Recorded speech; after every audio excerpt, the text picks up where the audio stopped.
pertama sedikit mengulang gitu menanggapi adanya Run to Care ini seperti apa? Run to Care ini sangat saya kagumi karena ini salah satu event lari ultra yang bisa secara konsisten dilaksanakan sejak tahun 2017, bahkan selama pandemi aja bisa bikin 2 kali gitu.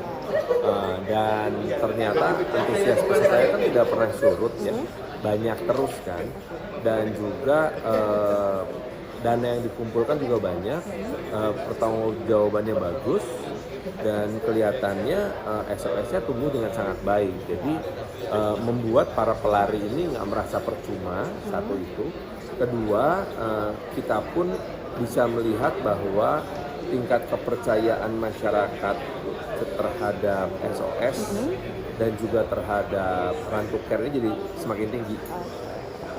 Nah, Kang Farhan ngomongin olahraga lari gitu ya. Di Indonesia ini kan udah banyak ya komunitas lari yang bertebaran gitu.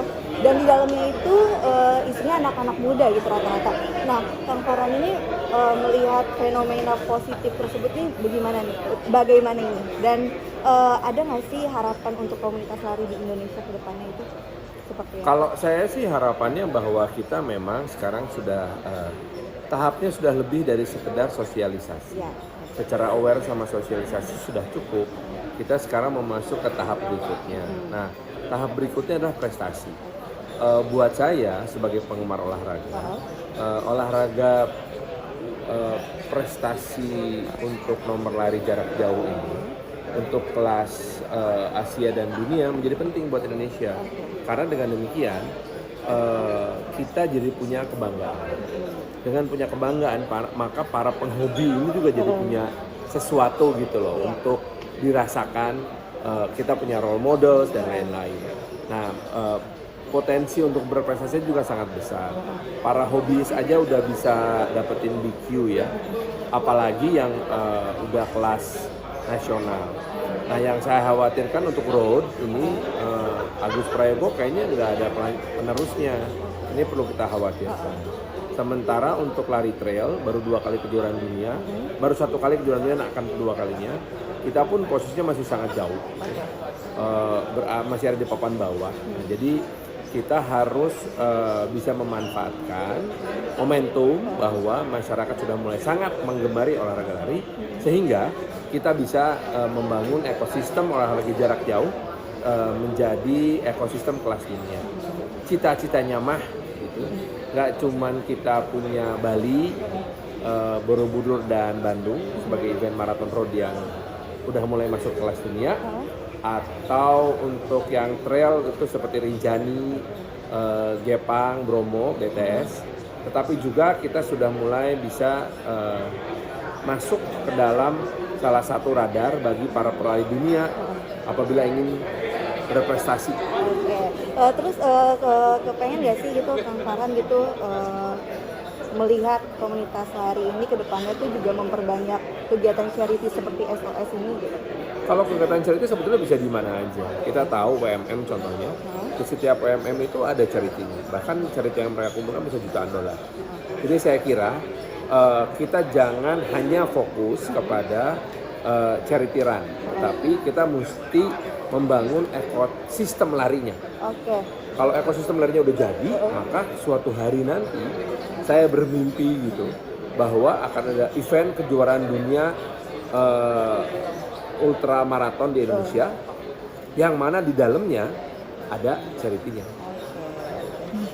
Kalau Om Farhan ngelihat perkembangan atlet lari sekarang di Indonesia itu gimana Om? Soalnya kan sekarang udah mau ada SEA Games juga. Kemarin itu sempat yang ke blow up banget tuh Zohri itu Om Farhan. Tapi sekarang itu gimana Om? Regenerasinya ada nggak sih di Indonesia sekarang kalau Om Farhan ngelihatnya? Pertama kita mesti tahu dulu bahwa lari itu berbagai macam. Ada track, ada road, ada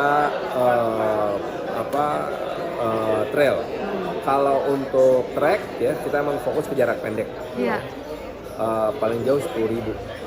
Kemudian kalau untuk road itu topnya tentu di 42 ya, full marathon.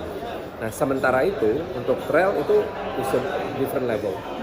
Sampai sekarang kita belum punya satu atlet yang bisa kita dorong lagi yang melegenda seperti Eduardo Nobodome yang sekarang dilanjutkan oleh Agus Prayogo, tapi kita belum lihat lagi penerusnya. Iya, Ini yang kita khawatirkan.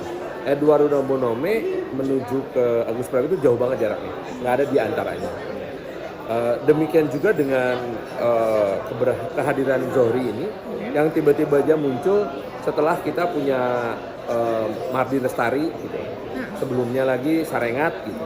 Kok jaraknya jauh-jauh ya, 30 tahunan.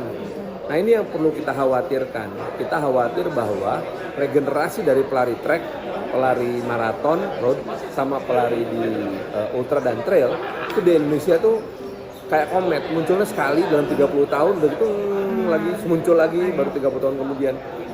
Nah ini yang sebagai salah satu pembina olahraga lari berprestasi, kami sih inginnya kami punya metode berkepanjangan yang bisa melahirkan setiap tahun tuh talent-talent yang prestasinya meningkat terus. Berarti masih jadi PR lah ya Om untuk sekarang kita Iya. buat regenerasi atlet lari itu ya Om. Oke. Di dalam desain besar olahraga kita ingin memanfaatkan yang namanya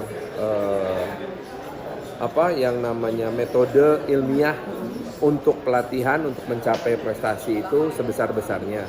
Namun desain besar olahraga tentu belum memasukkan olahraga dari jarak jauh itu sebagai satu cabang olahraga dan nomor pertandingan yang menjanjikan.